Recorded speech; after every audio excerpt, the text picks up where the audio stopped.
Demek. Assalomu alaykum hurmatli obunachilar. Bugungi videolar için Urganch yani Gullan yo'lini yanında yo'la yaqin yerda bir zo'r bir zakonniy bir xalasatchining bir etaj joyimiz bor. Chiqqan ekan sotuvga 160 kvadrat ekan. Bog'lar ham bor, bir o'ta zo'r remont etilgan ekan. Lokatsiyani tushuntiradigan bo'lsak, bu yanimiz yana psixplanesan svetoforu.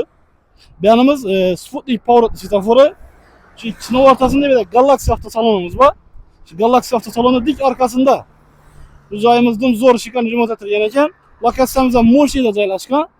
Bir olgan odamga bir nasib etsin, yo'l ham yaqin, marshrut ham hamma 18, Gullan hamma marshrut o'tib turibdi bu yerdan. Taksidan ko'p şey muammo yo'q. Joyimizga yarab o'tadigan bo'lsak, zo'r.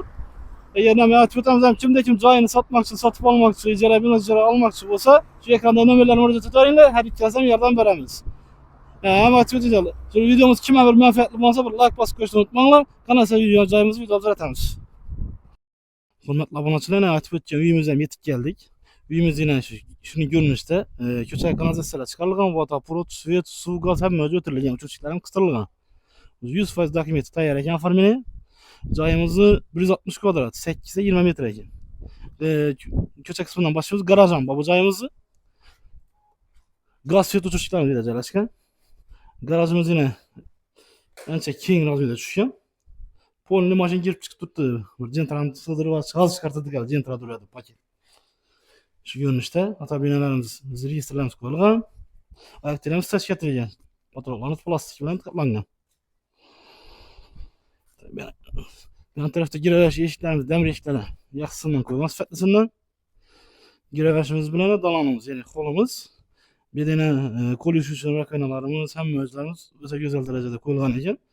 Kafellar urilgan, oynalar qo'yilgan. Bu tarafimizda defensiv zal joyimiz joylashgan. Bu yerimiz 100% patologlar, noto'zma bilan, gipsokordonlar bilan, figuralar bilan ishlangan. Oboylarimizga kelsak, super mo'yishli oboylardan qurilgan, zo'rindan. Bu tarafda yana zal joyimiz joylashgan.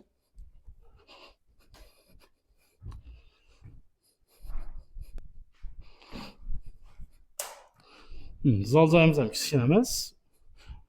Ancha katta ekan bu yerimiz ham. Bu yerimizdan shu patologlar, gipsokordonlardan figuralar berib ishlangan ekan. Yaqinda remontdan chiqqan ekan, yaqinda ko'chib o'tgan ekan bu yerimiz. Bu yerimizda mebellarni kelishilsa, mebellarni ham tuzab ketadi ekan uy egasi. Kelishimizda ikkita mana ba'zi bir jihozlar qoladi, ba'zi birlari ikkitadi. Eshiklarimiz NDF eshiklardan qo'yilgan. Desinsalarimiz oq kinalarda ishlangan ekan, chiroylatib bering.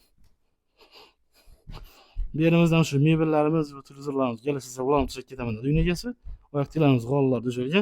Bu yerimiz ham yerimiz yog'och pol bilan o'tilib, lak urilgan, hammani lak urilgan. Bu yerimizda yana ikkinchi xonamiz, ya'ni детский spalnimiz. Bu yerimiz ham oboylar bosilib, polni 100% tayyor, registrlar ham qo'yilgan. Bu tarafimizda sanuzelimiz joylashgan. Sanuzelimizda unitazi, vannasi qo'yilgan, polni 100%. Real firmasining aristolarimiz qo'yilgan. Patolog kafelari bosilgan, patologlar plastik bilan ishlatilgan.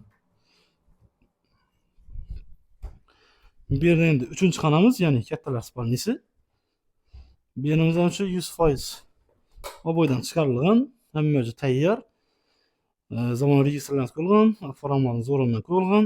Bu yerda ham shu mebellar kelishilsa, buni ham ketadi, kelishsa tashab ketadi. Bu tarafimizda oshxonamiz. Bu yerda veja hammasi qoladi ekan 100%. Bu yerimiz ham shu fortiklar urilgan, zamonaviy kotellar qo'yilgan.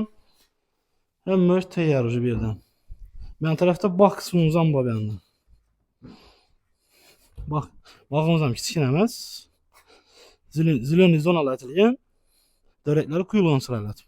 Bu yerda sal kattaroq quyib berib, topchan qo'yib o'tirsanglar ham bo'ladi bu. 100% tayyor ham yer.